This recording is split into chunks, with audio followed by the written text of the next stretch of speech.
¿Qué hubo? Bienvenidos y bienvenidas a un nuevo capítulo de Literatus, el número 79 que yo sé estaba demorado. Yo les dije que estoy haciendo un episodio sobre Irene Nemirovsky, pero ha tomado más tiempo del que pensaba. Entonces, antes de publicar ese episodio sobre Irene Nemirovsky, les traigo un nuevo uno contra uno en este podcast que, como ustedes saben o de pronto no, está dedicado al género del cuento y en el cual hablo y entrevisto en algunas ocasiones como en esta a autores o autoras que me parecen muy pero muy tesos y tesas. En el caso de hoy pues tenemos a Lina María Parra Ochoa y estuvimos hablando sobre este libro de cuentos que se llama Malas Posturas, que es completamente increíble. Lina es una escritora colombiana de Medellín. Este fue, creo, su primer libro de cuentos. Después publicó otro que se llama Llorar sobre leche derramada. Y en la última publicación que hizo, si no estoy mal, es La mano que cura, que es una novela que pues la verdad ha dado mucho de qué hablar, como que está muy buena. Yo todavía no la he leído, espero leerla muy pronto. Pero hoy entonces estuvimos hablando de Malas Posturas, que es un libro de cuentos que tiene algunos que hablan de terror o de horror, que está muy bien escrito, que tiene muchas técnicas narrativas que me interesan y que espero que a ustedes también les interesen. Y que además Lina va a estar de invitada en Literatus en el club de lectura. Si usted quiere ser parte de ese club de lectura y hablar con ella sobre Malas Posturas, pues nada más tiene que escribirme a mi Instagram, que es federico.baraya, o a mi correo, que es federico.baraya@gmail.com. Sin más preámbulo y sin dar más vueltas, entremos de lleno a la entrevista con Lina María Parra Ochoa y este libro que se llama Malas Posturas. Yo soy Federico Baraya Galán, o el man de los cuentos, y les doy la bienvenida.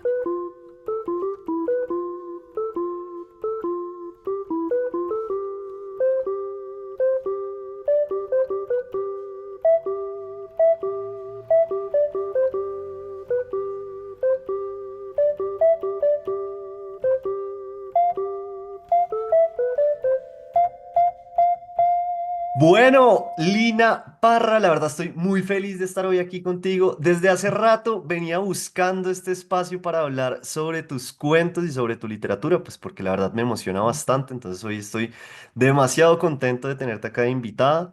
Para los que no saben, hace como 3 años más o menos, yo tomé un taller que tú dictaste de terror, el cual fue muy bacano en su momento. Y bueno, pues nada, antes de empezar a hablar sobre Malas Posturas, que es el libro que nos trae hoy acá a conversar, quisiera saludarte y saber cómo estás, cómo va todo. ¿Qué más, Federico? ¿Cómo estás? Gracias por la invitación. Contenta y expectante de conversar. Y me acabo de dar cuenta que estuviste en ese taller. Yo no me acordaba. Bueno, pues pasé desapercibido. Eso Pero también está era, bueno. era virtual. Era virtual, claro. Ah, bueno, es que cuando son virtuales uno a veces borra cassette de toda la gente. Sí, no, era virtual y vimos todo el tema de cuentos de terror, Ah, entonces qué fue chévere, muy muy bacano. bacano. Me Sí, sí, alegra. sí. Bueno, Lina, yo siempre hago esta pregunta para iniciar estos espacios que siempre molesto diciendo que es como una pregunta de, sí, como de entrevista de trabajo. Y es, para esas personas que no te conocen, ¿quién es Lina Parra? Mm, Parce, yo creo que a mí no me contratarían en ningún lado si tuviera que responder esa pregunta.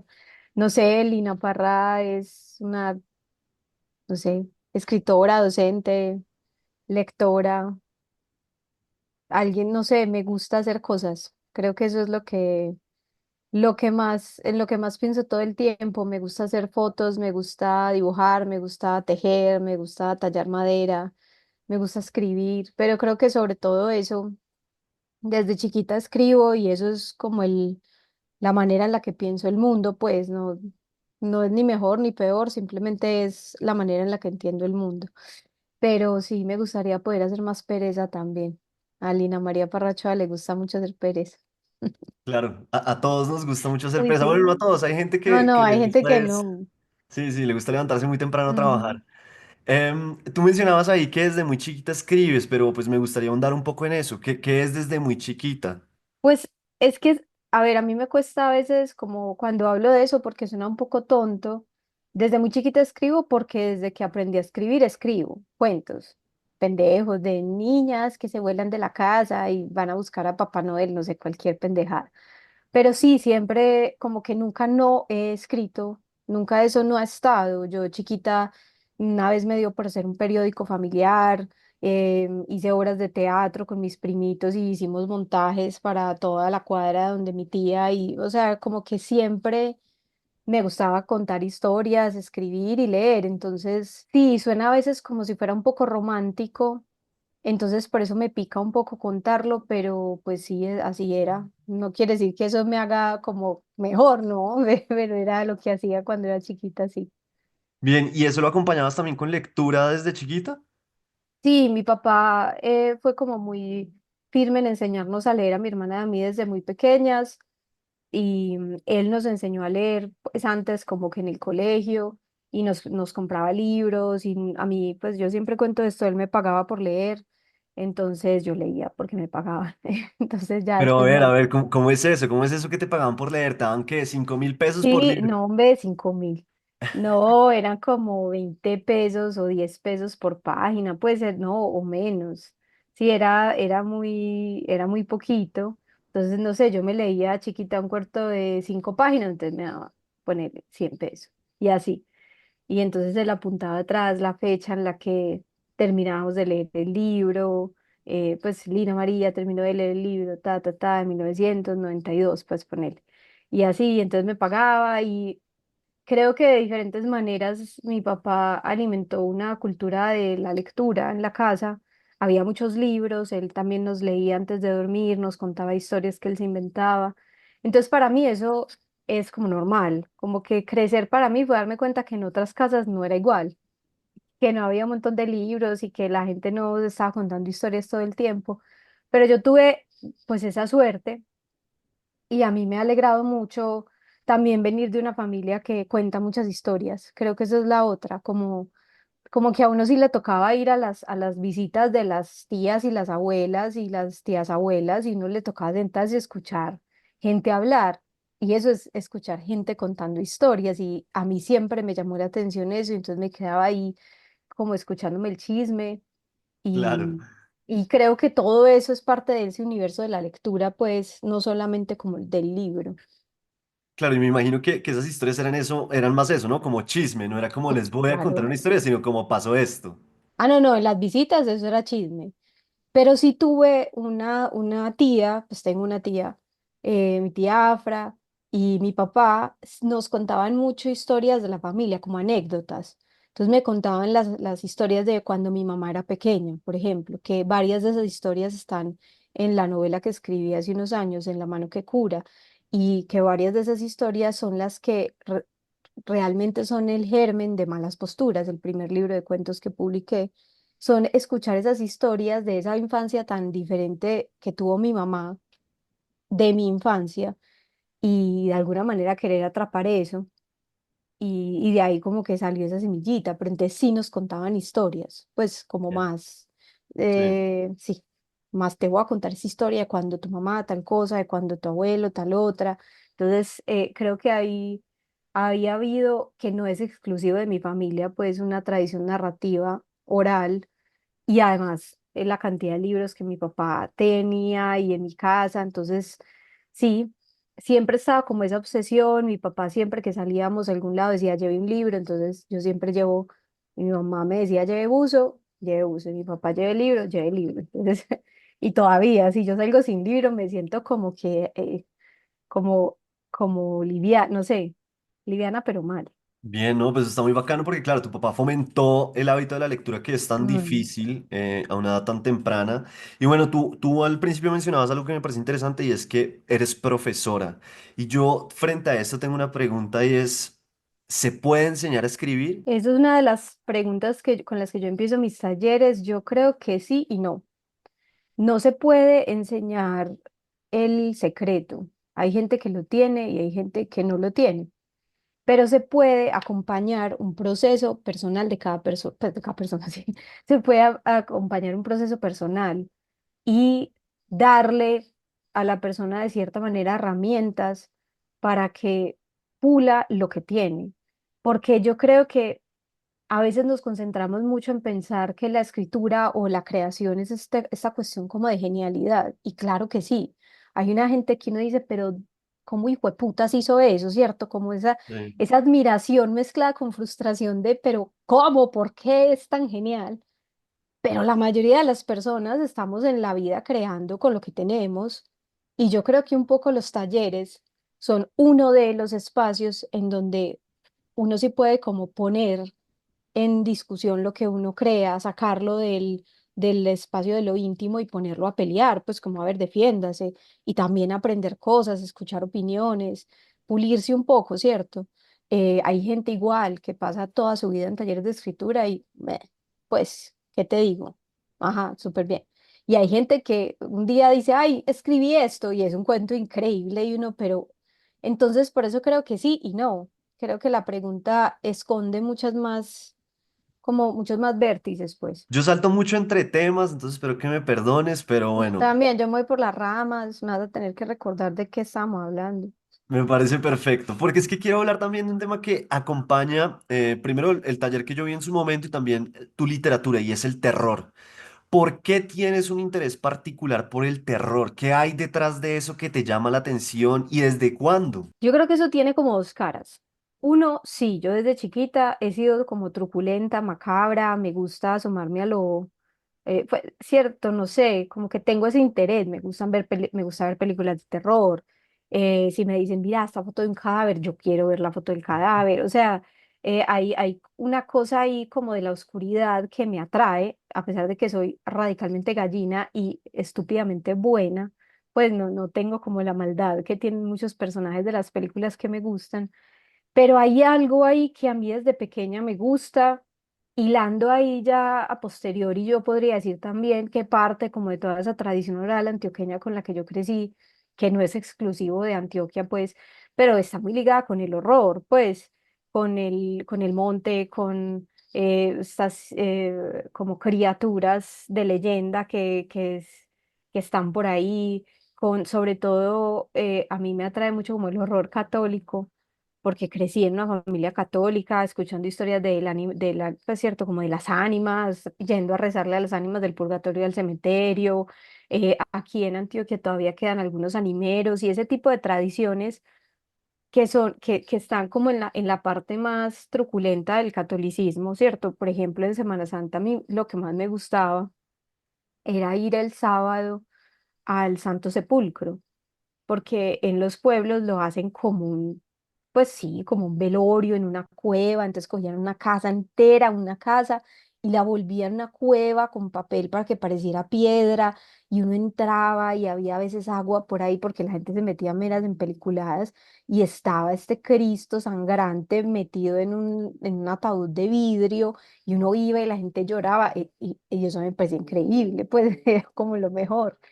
Entonces, como que siento que esa parte, eso ahí pelecha y empieza ahí como a, sí, no sé, como a germinar en algo. Y cuando yo empecé a escribir, pues hace mucho tiempo, pero digamos que cuando empecé a escribir Malas Posturas, que fue como una decisión, voy a escribir esto, pa, empezaron a aparecer todas esas referencias como de lo que me habían contado en mi familia. Y luego de alguna manera coincidencial o no, no sé, eso conversó con este fenómeno editorial y literario que estamos viendo Sí. del horror latinoamericano. Y yo dije, no sé si esto es bueno o malo, pero bueno, pues aquí llegué yo por una esquinita como, hola, yo también tengo un cuento de fantasmas. Y entonces, y la verdad es que a veces siento que es, para mí es complicado porque no todo lo que yo escribo es horror, o sea, yo no me considero una escritora de horror. Yo leo a Mariana Enríquez o yo leo a Mónica Ojeda, pues, y yo digo, ah, bueno, estas viejas tienen una construcción del género y una conciencia. A mí me encanta consumir el horror, sobre todo en cine, pero yo no soy una escritora de horror. En Malas Posturas, en Llorar sobre leche derramada, hay muchos cuentos que no tienen nada que ver con lo horrible ni con lo sobrenatural, o a veces hay cosas sobrenaturales que no necesariamente son horror. Y la Claro. mano que cura la novela también, pues es, claro, hay unos momentos que a la gente le da miedo y no te voy a negar que eso a mí me encanta. Alguien me diga que le dio miedo, yo, claro que sí, te quiero, lo logré. Pero la novela en sí no es una novela de horror, entonces a veces cuando la nombran como tal, yo sí como, ay, marica, se van a dar cuenta que no, pues como que me asusta un poco. Pero sí, yo creo que para mí es más interesante eso, como jugar, como no quiero ser una escritora costumbrista ni de tradición oral, pero parce, yo escribo también con esa carga de influencia, pues, entonces es como que Sí. me parece más interesante a mí mezclar todo eso.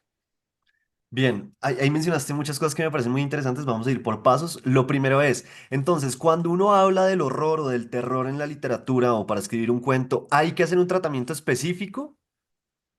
Ve, yo no sé, no me pregunte, no sé, porque hay gente que dice que sí, hay gente que dice que no, hay gente que dice que sí, pero no, pero que hay que reinterpretar el género. Entonces, por eso yo más bien doy un paso al lado y digo, parce, yo no sé, a mí lo que me gusta es poner cosas que a mí me dan miedo. Tal vez ese es mi juego.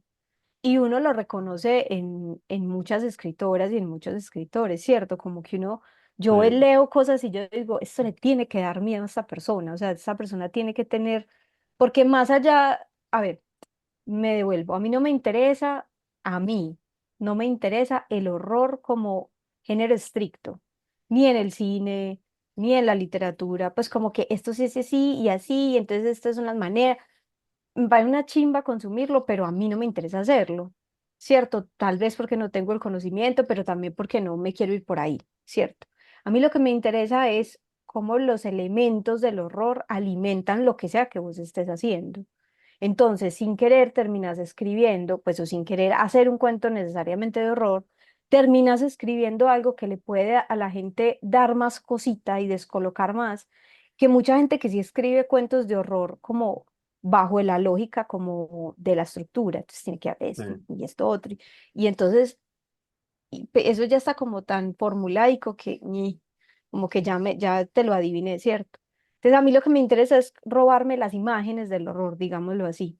Y cuando yo escribo cosas que súper bacano a la gente le dan susto, es porque a mí me dan susto. Y porque Bien. estaba aquí sentada escribiendo diciendo, marica, donde esto me pase, me muero. Entonces creo que para mí es un juego más como de la tripa, como de lo empírico que del conocimiento estricto.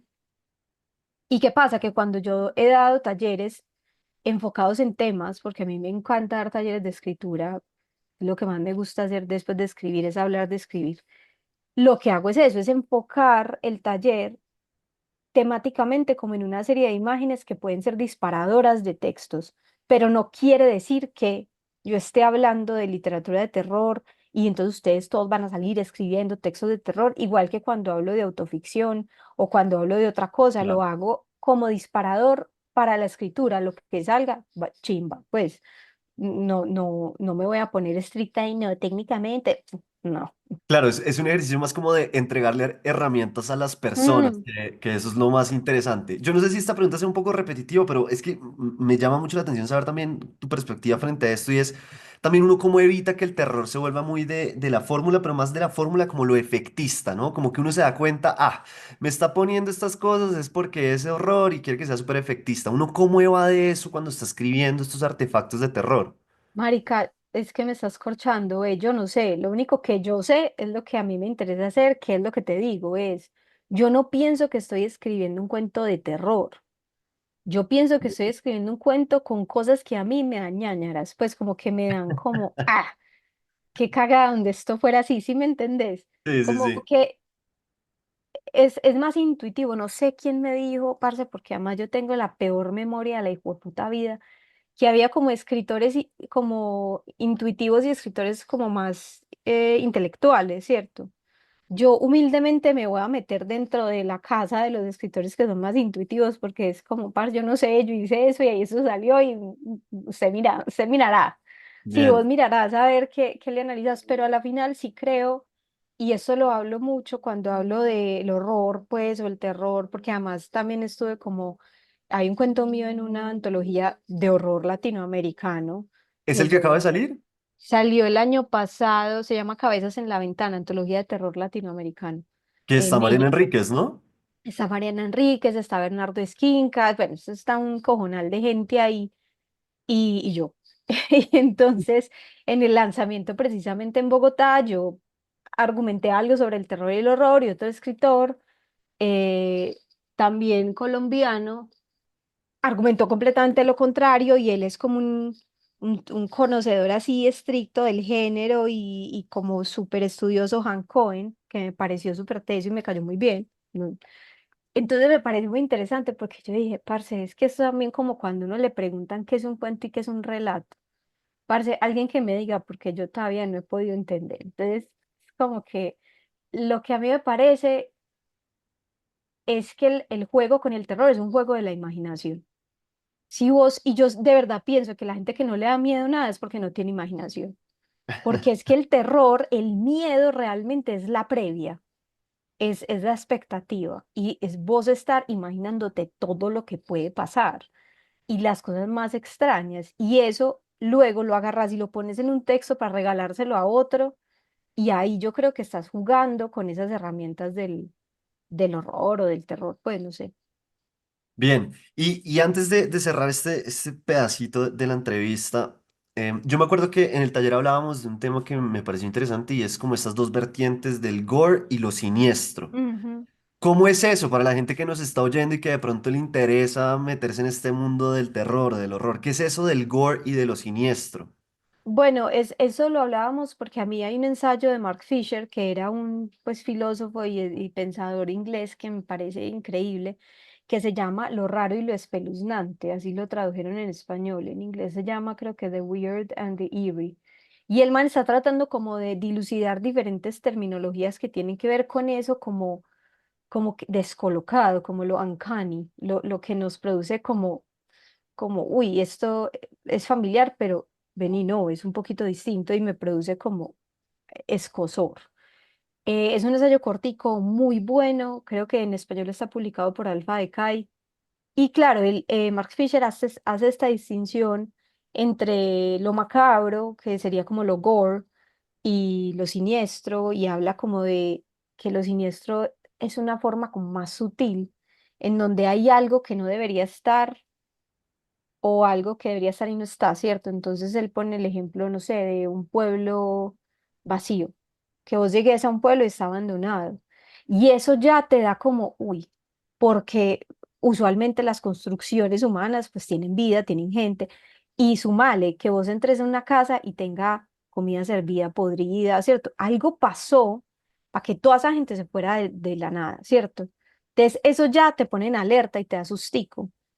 Y lo mismo cuando dice que hay algo donde no debería haberlo, que es el clásico del terror cuando un muñeco se mueve.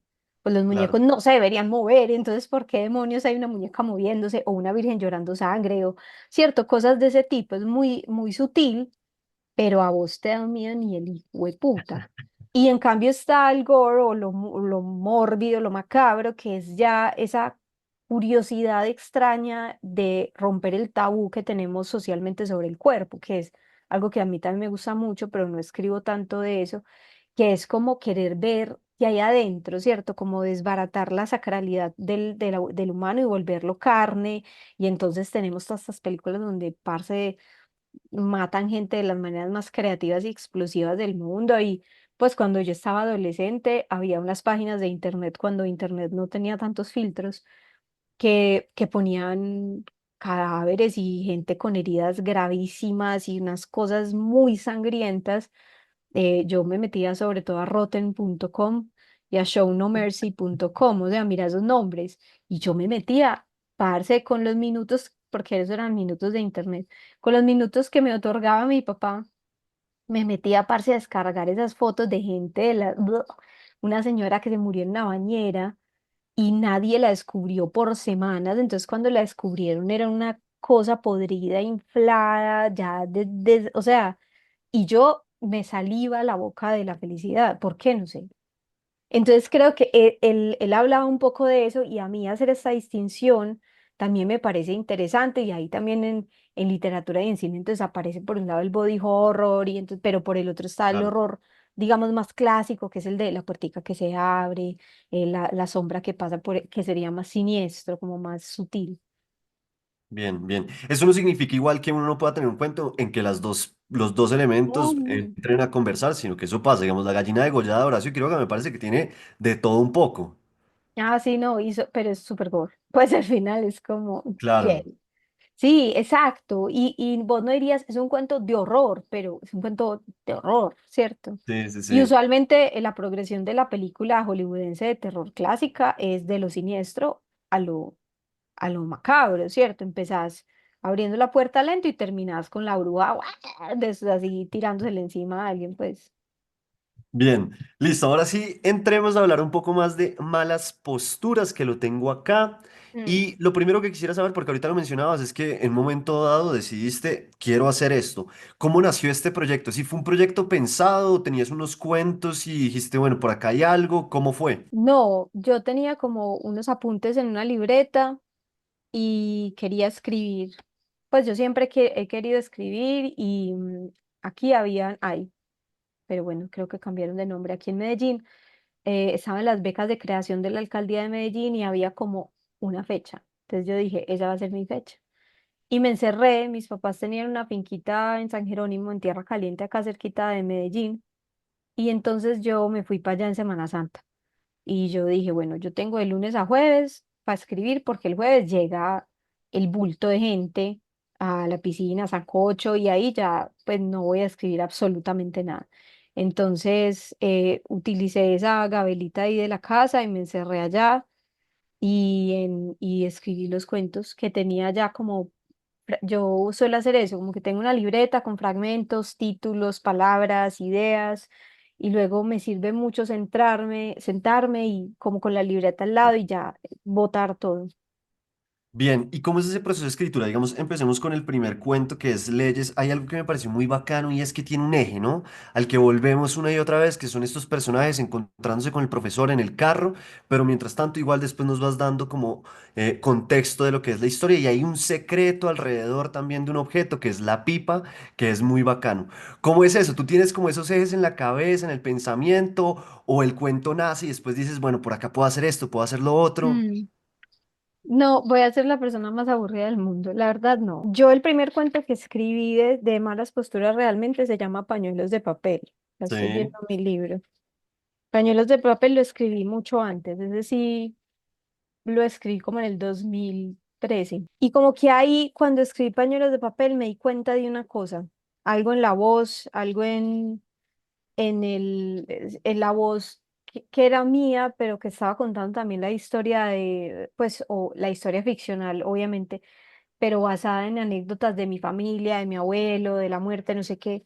Y en Pañuelos de papel pasa esto que salté como del presente, de cuando el abuelo claro. muere, el abuelo de Lina, al pasado a contar la historia del abuelo. Entonces fui como hilando pedacitos del presente. Y esa estructura me desbloqueó a mí algo cuando escribí este cuento y me gustó mucho no escribir cuentos cronológicamente como lo venía haciendo, pues. Entonces, malas posturas y llorar tienen mucho de eso, no todo. Es que ya me prohibí escribir así, mentiras que no, pero entonces, claro, con Leyes lo que pasa un poco es que yo este señor lo vi. Yo lo vi un día en la universidad, pues no se llamaba así, eh, no, Claro. no, no tenía lo de la pipa ni nada, pero sí tenía esta actitud y este cachaco así como todo roído. Y entonces pasa un estudiante y entonces los doctor, no sé qué. Y entonces sí tienen como una conversación sobre qué cigarrillos son mejores para fumar y como que un hombre fuma, no sé qué, yo, que está ridiculez.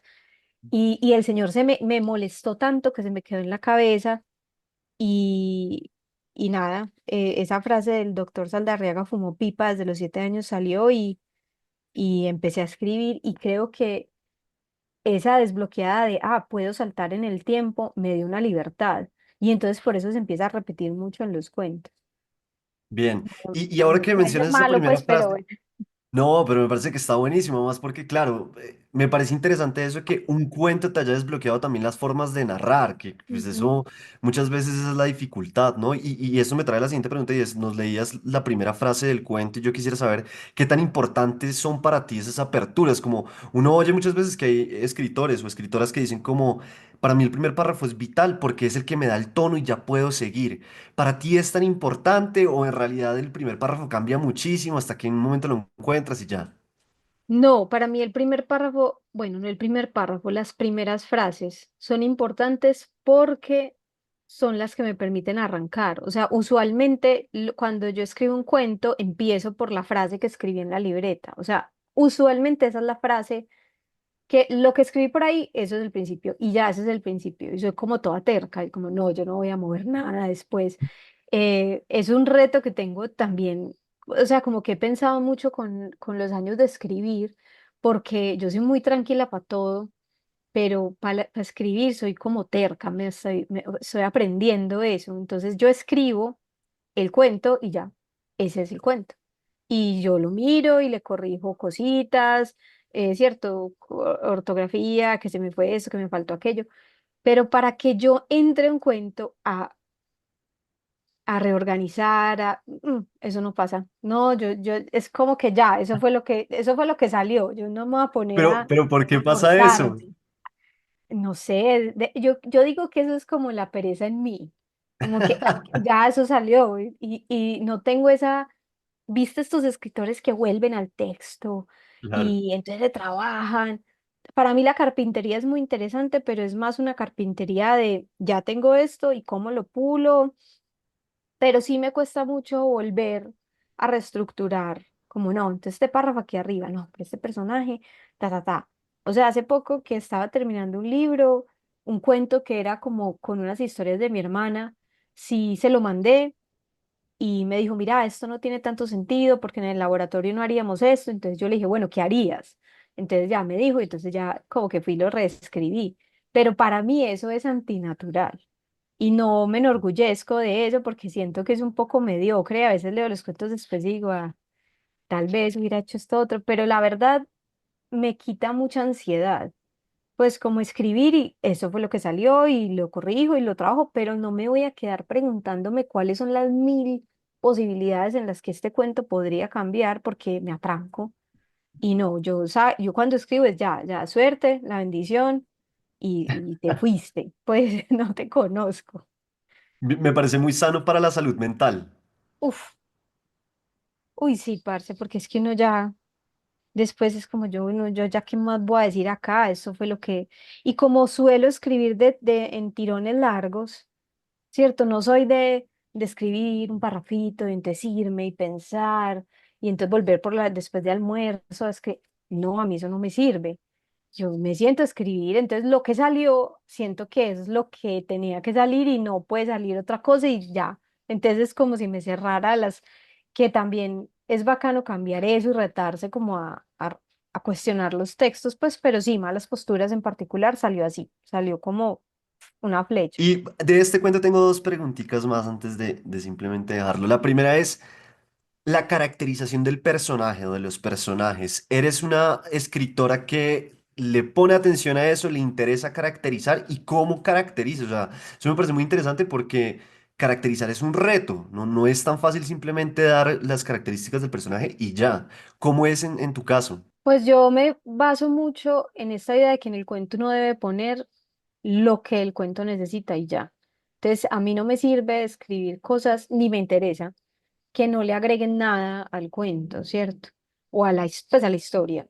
Entonces, en este cuento en particular era muy importante hablar de cómo era el doctor Saldarriaga y de cómo era el abuelo de Lina y de cómo era la abuela de Lina, porque, pero mira que tampoco estoy describiendo, yo soy muy mala para describir un personaje como que tiene el pelo así, tiene la ropa así, y No, para entonces, nada.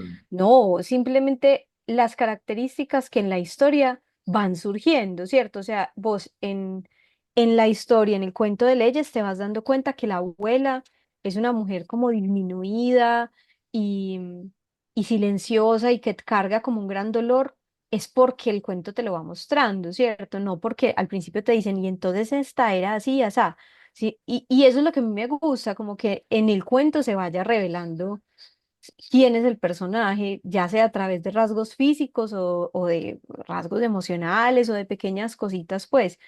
Es cierto que esto lo he discutido yo ya mucho y me siento como que me empeloto cada vez que lo hablo, que hay un asunto que a mí me gusta mucho en lo que escribo, pues, o que me gusta mucho para escribir, que es, o sea, yo lo llamo como la autoficción expandida, y es el ejercicio de hacer autoficción, pero llevarlo al extremo de la ficción, que ya es como risible llamarlo autoficción, pues porque, por ejemplo, en la novela me hice bruja obviamente yo no soy bruja.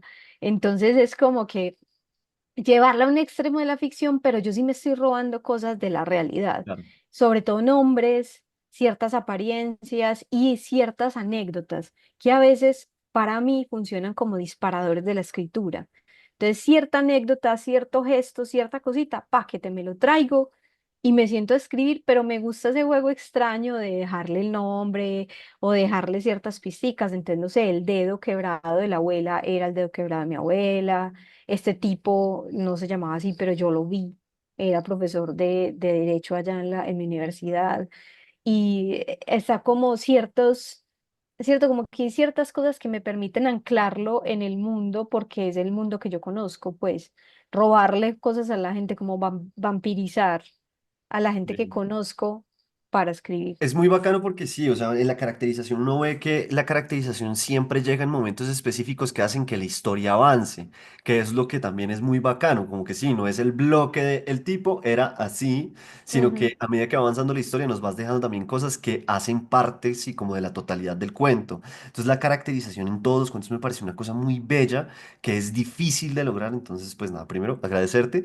Pero pasando de ese tema, hablemos del segundo cuento que se titula Día de visitas. Claro, entonces este cuento quiero simplemente hacer una pregunta muy específica y es porque ahorita ujú, mencionabas que el terror está muy ligado a la imaginación. Y este cuento ujú, es un juego de la imaginación porque vemos ujú. efectivamente un personaje que se imagina cómo sería estar loca, ¿no? Sí, este cuento sale de una novela que yo intenté escribir cuando era muy joven y muy mala. Porque me imaginaba como esta historia, como que chimba que a uno lo diagnostiquen de algo y lo encierren en un psiquiátrico. Pero claro, toda estúpida yo pensando en unos psiquiátricos de película, como, como yo ahí todo el día, pues en una casa toda increíble, rodeada de bosque, leyendo y ya. Y creo que el cuento tiene mucho, o sea, tiene mucho que ver con un miedo que yo he cargado toda la vida de ser adulta, pues y a cargar las responsabilidades que implica ser adulto, ¿cierto? Porque cuando vos entras en una de esas instituciones, lo que te están quitando es tu agencia y tu Sí. capacidad de, pues, ¿cierto? Como de decir vos misma qué pensás de vos misma, pues, porque otro tiene que decir sí o no. Y, y entonces como que esa novela fue un fracaso horrible, obviamente, pues estaba muy joven y todo lo peor, pero se me quedó como esa duda de explorar esa idea de que me imagino que estoy loca, como de puta, es que hay algo igual extraño en querer renunciar a tu agencia y a tu individualidad solo para no responderle al mundo productivo. Y entonces empezó como esa frase, también suelo imaginar que estoy loca, y me empecé a imaginar eso, como si yo estuviera en esa situación y como mis papás yéndome a visitar, mi papá pasándome libros debajo pues como debajo de la mesa, las otras personas que estarían ahí y mi hermana diciéndome como ya, déjate de hacerla loca, pues deja de ser tan irresponsable. Pero al final jugar aparece un poco esa idea de no, quiero terminar el cuento jugando con que no sé ni yo si esto es verdad o me lo estoy inventando. O sea, si soy yo escribiendo esto o si realmente el personaje está en la institución. Claro. Quería dejar como eso ahí. Sí, pero es un poco enfermo, ¿no? También, eso también me pareció bonito en el concepto del cuento porque es un poco enfermo uno imaginarse estar loco. Claro, es horrible porque, pues no es horrible, pero sí es, para mí no sé si sea enfermo, pero sí, es querer no pertenecer, o sea, no tener responsabilidad. Sí, Pero no tener responsabilidad viene de la mano de no tener libertad ni agencia, porque ella se podía parar y decir, no, miren, lo que pasa es que yo me estoy haciendo y nunca he estado loca, sino que me da demasiada pereza trabajar, entonces pues que me metan acá. Y los médicos van a decir, obvio, no, estás loca. Y por eso en el cuento hago la referencia a Solo vine a hablar por teléfono de Gabriel García Márquez, que es eso espectaculares. Ella es la persona más cuerda del mundo, está explicando literalmente su situación, pero al ella estar bajo el halo de, es una de las pacientes del psiquiátrico, todo lo que diga va a ser tomado como la cosa más disparatada del mundo y nadie le va a creer, hasta el punto de que la enloquecen. Pues, y eso a mí me parecía muy poderoso, pues el delgado límite entre vos tener como tu agencia y vos decir, si yo pienso esto, hago esto, y no, todo lo que digas es un delirio. y eso me parecía fantástico, pues, y es horrible, pues porque la personaje acá lo decide, pero a mucha gente se lo deciden. Y Claro. salir de ahí, necesitas que otro te ponga un sello que diga, sí, ya, ya se curó. Y aún así vas a tener siempre como ese vaho de cualquier cosita y se le corre el champú. Además, las enfermedades mentales son esa rama también de la medicina que uno ve que el avance científico y demás no es tanto como en otras clases. Entonces, digamos, la esquizofrenia todo el tiempo cambia, las ideas alrededor de eso. Entonces, es como definitivamente quién define si está loco o no. Es Ujú. muy complejo detrás de eso. Que además no me puede decir, pues, que está loco ya, eso no se puede, yo, porque porque escribí eso así, pero eso sí, ya ni siquiera se puede decir eso, pues lo que cambia sí es eso, de como la forma de nombrar, de Claro. entender, de tratar la humanidad a las personas que tienen otras condiciones, pues porque antes era básicamente tortura. Sí, sí, sí, sí, Mm. sí, sí, sí.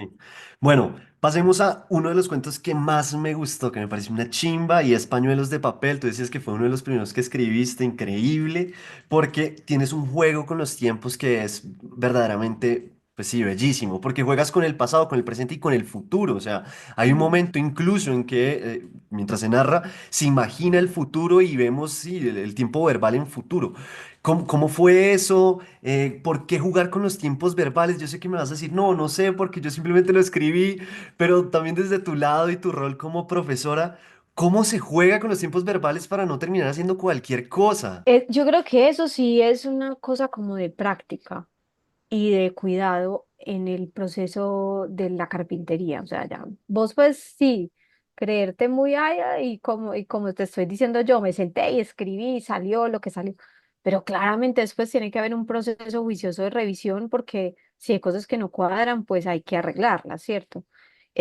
No sé, a mí lo que me permite, creo que yo lo había entendido una vez así, a mí me encantan las películas de viajes en el tiempo porque reconfiguran los hechos, ¿cierto? Como cuando Marty McFly vuelve a a viajar al pasado en la segunda película y se ve a sí mismo viviendo la primera película y a sus papás. O sea, todo, cuando los de Dark Parse viajan y se vuelve el mierdero más grande, a mí me encanta eso, eso sí me parece el horror. Eso es el horror, o sea, como, no sé, este personaje, el papá de Jonas en Dark, no sé si te viste Dark, Sí, sí, sí. que es el niño que se pierde al principio de la serie y decide quedarse en los 80 y crece, o sea, y él todo el tiempo sabiendo, esos vecinos son mis papás, ese niño es mi hermano, ese niño soy yo, o sea, ese es el hijo de puta horror más horrible de todos, pero hay una cosa como con el tiempo y con la superposición del tiempo que a mí me gusta mucho y que cuando escribí este cuento me permitió como contar la historia de mi abuelo sin que fuera simplemente te estoy contando la historia de mi abuelo y ya, ¿cierto? O sea, porque yo te puedo empezar a contar, imagínate que mi abuelo se llamaba José. Entonces, cuando él estaba chiquito, el papá en una gallera, yo te puedo contar esa historia. Pero esa historia en sí es una anécdota familiar que es interesante para mí y ya, porque era mi abuelo, pero para vos no. Entonces, a mí lo que me interesa digamos, esta estructura es que al matarlo, pues el hecho de que se muera y que lo estoy como enmarcando en este asunto del duelo, ya te empiezo a contar la historia de él y eso cobra como otro cariz, tiene otro sentido. No te estoy contando simplemente la historia de un señor antioqueño, sino que la estoy enmarcando en esta familia que está yendo a ver el cadáver y la nieta, y entonces que le escribe esta cosa, ¿cierto? Pero este cuento en particular, porque además fue el primero que escribí, es casi que el menos ficcional. O sea, sí, todo eso pasó. Mi abuelo se murió, nos llamaron, nosotros fuimos, ese era mi abuelo, él hacía esas cosas. Entonces, yo escribí una cosa mientras él estaba ahí, pues el cadáver, mientras venían los de la morgue, pues los de la morgue, los de la funeraria. O sea, todo eso pasó. Yo simplemente ahí conté, como en estructura de cuento, una cosa que a mí me pasó. Pero yo creo que ahí el asunto del tiempo y lo que te estaba diciendo ahora del costumbrismo, a mí me gusta mucho la tradición antioqueña, la tradición oral, amo a Carrasquilla, me interesa mucho las manifestaciones costumbristas, pero a mí no me interesa hacer costumbrismo, pero sí me interesa contar esas historias con las que yo crecí, con esta gente con la que viví, la forma de hablar que se está perdiendo, porque evidentemente el tiempo pasa y las maneras lingüísticas cambian. Todo eso me interesa como atraparlo un momentico y dejarlo en algo y tal vez enmarcar en los fragmentos de tiempo, pues como el futuro, que lo hago en varios cuentos, me permite jugar a que esto sea un cuento y no simplemente una anécdota que me pasó a mí. Bien, bien, bien. Sí, porque eso que mencionas del tiempo también lo vemos en la distancia entre árboles, que cuando empiezas a hablar en futuro, o el narrador o la narradora empieza a hablar en futuro, también vemos como la transformación del personaje principal, de la personaje, como dices. Pero de este cuento de la distancia entre árboles hay una cosa que me gustó mucho. Ese es un cuento que a mí me dio mucho miedo. Tengo que confesarlo. Pues no parece ser un cuento de miedo, pero pues es que están destruyendo toda la selva. Entonces eso Ah, también, sí. eso es muy miedoso. Y creo que hay algo muy bonito y es que el elemento de tensión, por lo menos lo que yo vi, es que el elemento de tensión es un tema también ético-moral, ¿no? Como Mm, esta mujer diciendo, me vendí por la plata. sí, que es lo que le pasa a mucha gente que trabaja A todos. a todos, pues. Pero sí, es como estoy aquí arreglando con pañitos de agua tibia un daño impresionante que es para hacer una hidroeléctrica, hay que matar monte. Y eso que este cuento no tiene que ver con cosas más horribles que hacen para hacer hidroeléctricas en Colombia. Pues, pero claro, a mí me interesaba mucho la imagen de lo pequeño y, y este cuento surge un poco de las experiencias de mi hermana, porque eso sí, en lo que yo, malas posturas, es la semilla de una cosa que se me creció, y es estos personajes que existen y que ya existen en mi literatura como personajes. En los dos libros de cuentos y en la novela, Estefanía, por ejemplo, es una veterinaria de fauna silvestre. En los tres, o sea, en los tres libros ella hace eso, ¿cierto?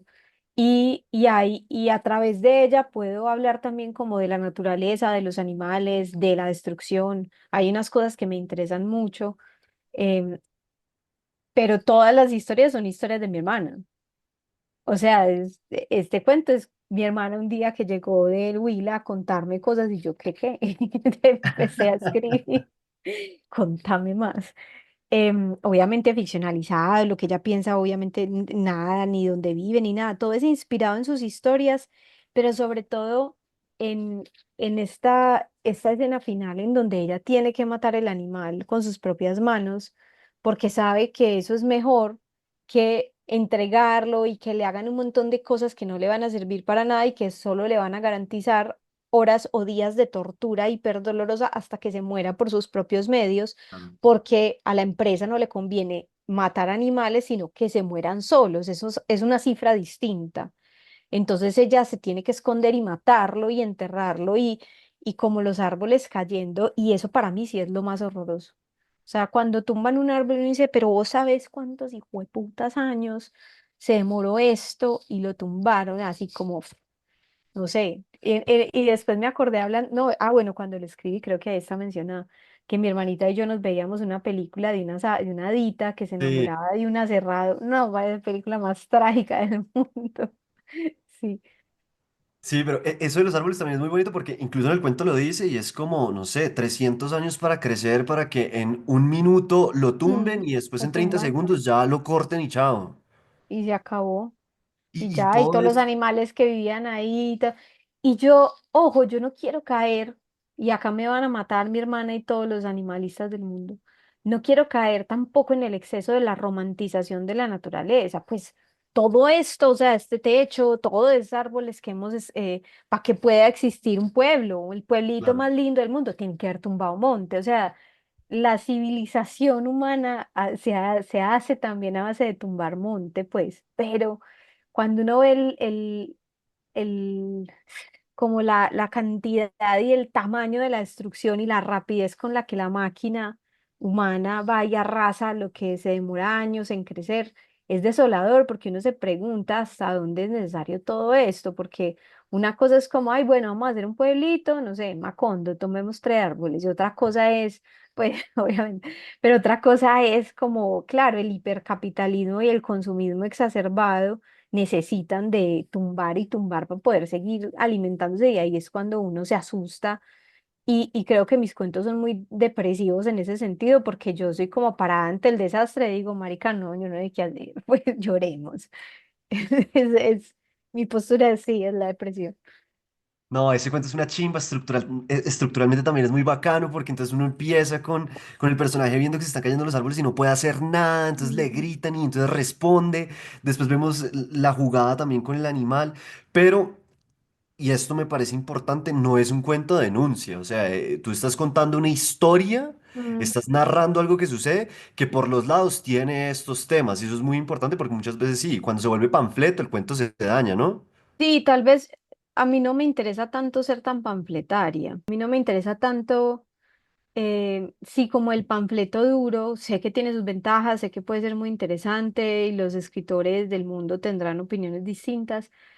Pero a mí me produce curiosidad, igual que me produce curiosidad lo mórbido o lo terrible, me produce curiosidad ese momento de como de sentirse imposibilitado, como de pues puta, no sé qué hacer.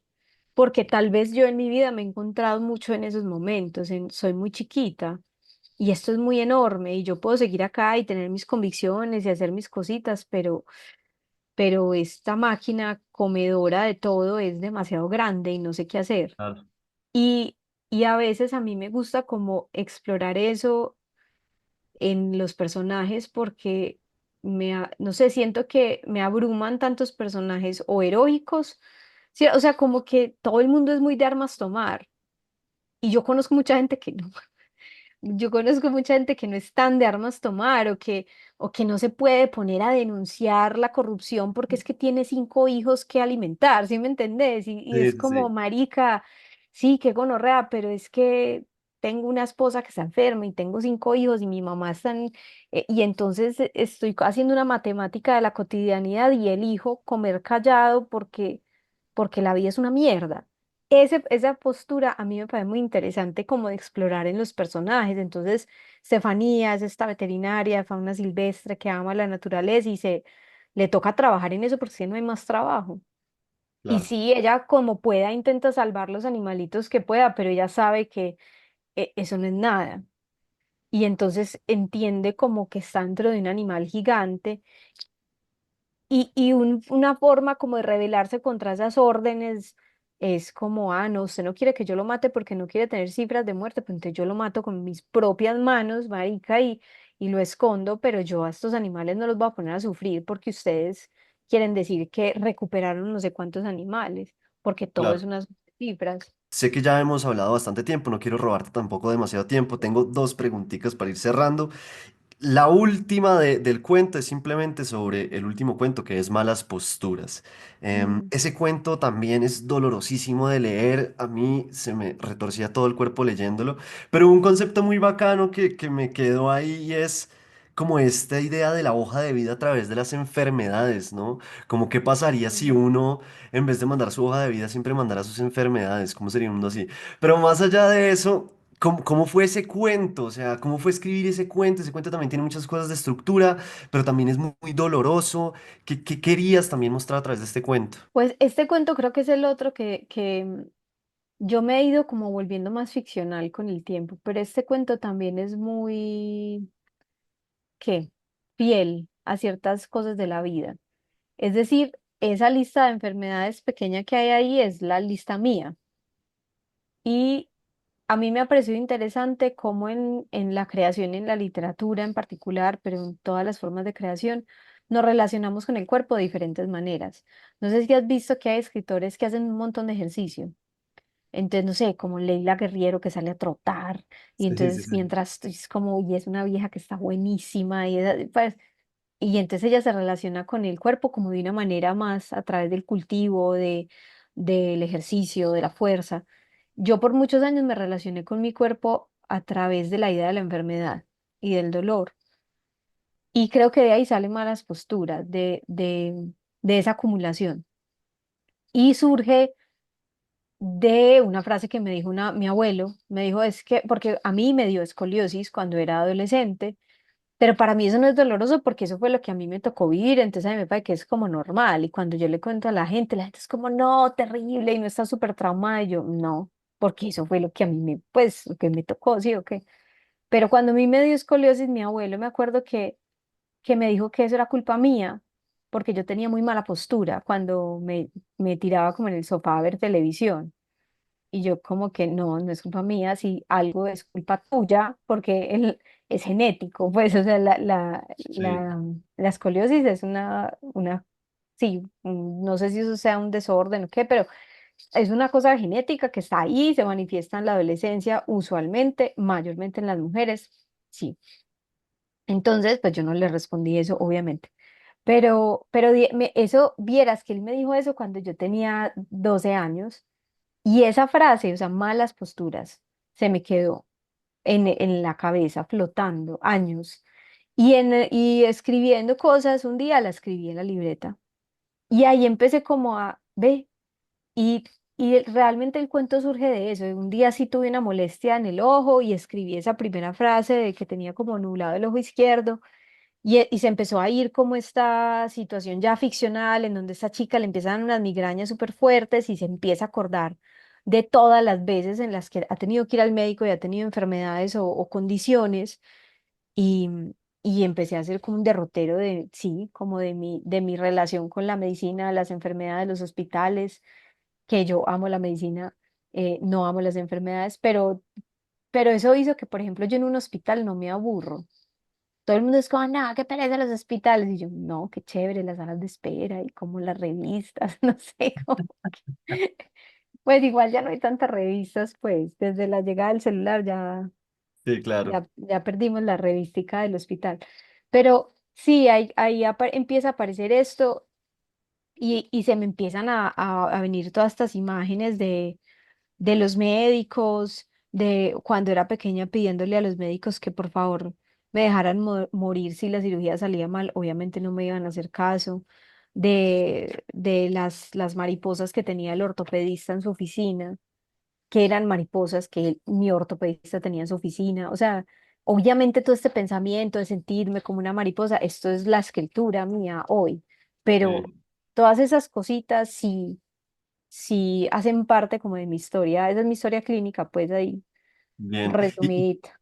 Y también es bacano ver el cambio del tiempo también con la forma en que pues, sí, ejercen la medicina los doctores, ¿no? Como que el Ujú. primero es muy específico, muy a la antigua, y después vemos otro que en el cuento se menciona como el bacán. Sí, el que Eh, se cree bacano, horrible. sí, sí, sí. Entonces también es interesante ver cómo ese uso de la temporalidad y cómo el cambio se hace así. Entonces me Ujú. parece una chimba ese cuento. El libro me parece una chimba. Muchas gracias de Muchas nuevo. gracias. Lina, antes de que te me vayas, porque ya sé que te robo mucho tiempo, esta es la última pregunta que siempre hago en Literatos, que es pura pregunta de chisme, y Me es si encanta. te acuerdas, ¿qué hiciste con la primera plata que ganaste por escribir literatura? Ay, vida hijo de pucha. Si no te acuerdas de la primera, pues una que te acuerdes que sea bacana. ¿Qué hice con la primera plata que... A ver, yo creo que la primera plata que yo me gané por escribir literatura fue la beca. Entonces esa no la destiné como a algo en particular, sino como a la vida. Pero sí tengo una reciente, no sé si sirva, y Sirve. es que una amiga mía se casó el año pasado en Berlín y es mi mejor amiga, pues y yo como putas no voy a ir a su matrimonio y me entró una plata de la traducción de la novela al italiano y esa plata literal fue como la plata para ir a Berlín y fue muy feliz, como mira, o sea, estoy yendo a Berlín porque escribí una novela y la traduje, o sea, sentir eso es bonito. Claro, Pues no, muy chimba. sobre todo porque yo sí tenía ese sueño, no sé si sea pendejo, pero yo tenía el sueño de ser escritora. A mí me encantaban las películas de niñas escritoras y escritores, o sea, yo me creía Joe March, huevón, por allá escribiendo en el ático, y siempre que me veo mujercita lloro cuando ella escribe la novela, o sea, yo tenía esta fantasía y, Y tal vez como ese acto que puede ser muy bobo, pero sí, como que te pagaron una plata que te sirve para hacer algo que no lo hubieras podido hacer de otra manera, es como, ah, mira, sí, pues por lo menos por ahora sí. Y eso ha sido lindo. Bien, bien, qué nota, qué chimba. Sí, esa pregunta es bacana porque uno ve muchas cosas. También alguna vez nos contaron que compraron una nevera, entonces siempre que miraba la nevera se acordaba que esa nevera eran sus cuentos. Entonces, Parce, pues nada, sí, eso es muy bacano. Es como, mira, exacto, yo hice esa pose, yo escribí eso, esta cosa, sí. claro. Sí. Sabes que yo Lina, creo que debería haber más entrevistas de chismes.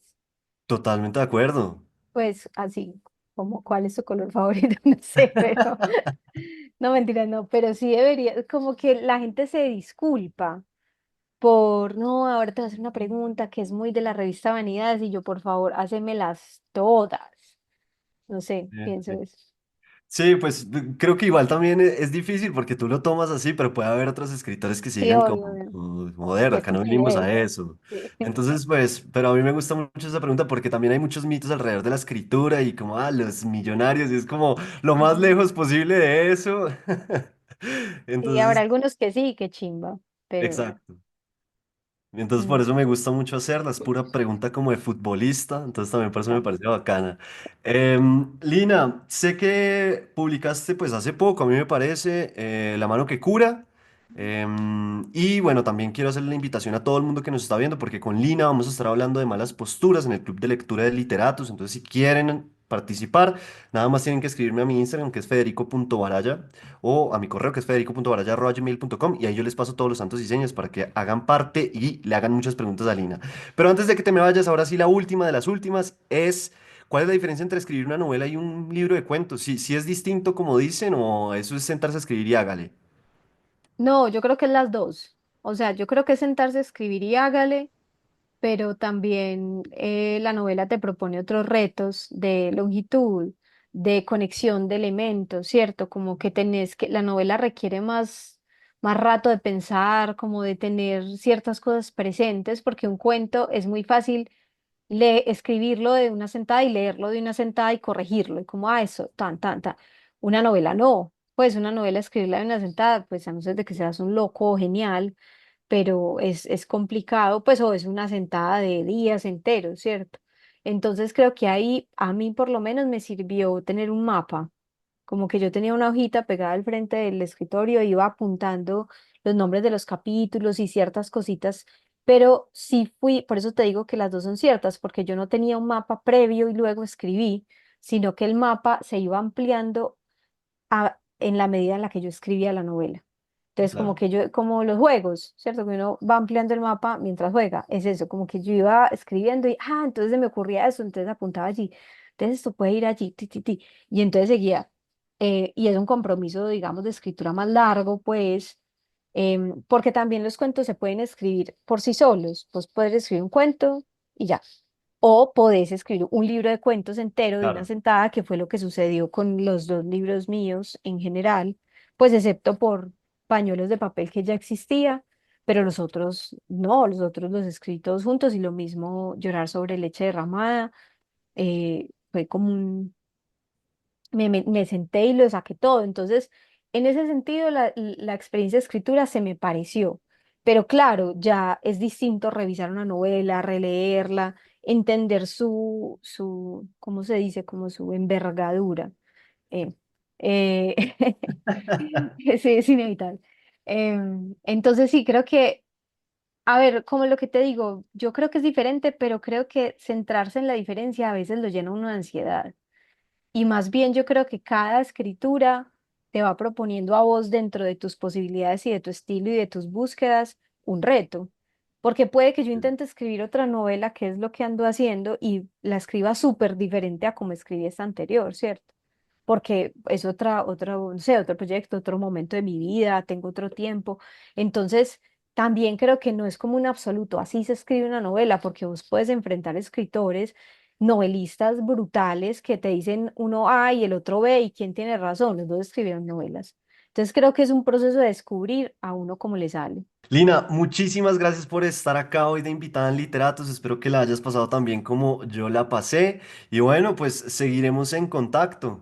Claro, muchas gracias por la conversada, por la invitación, pasé muy bueno. Nos vemos para la otra charla.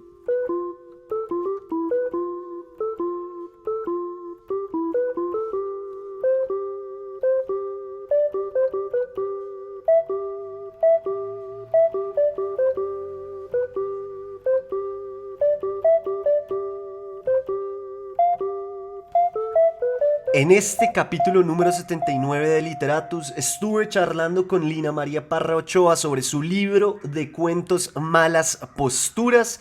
Acuérdese que si quieres ser parte del club de lectura con Lina, solo tiene que escribirme a mi Instagram, que es federico.baraya, o a mi correo, que es federico.baraya@gmail.com, y por ahí le paso todos los santos y señas para que esté en esa sesión, que va a ser por Zoom, entonces no tiene necesidad de estar acá o de ser presencial, puede estar desde cualquier parte del mundo y le puede hacer las preguntas que quiera para que charle con ella y la conozca. Mi nombre es Federico Baraya Galán, o el man de los cuentos, como me dicen desde que empecé esto que se llama Literatus, y nos oímos en un siguiente capítulo para hablar más sobre la literatura y sobre todo sobre los cuentos.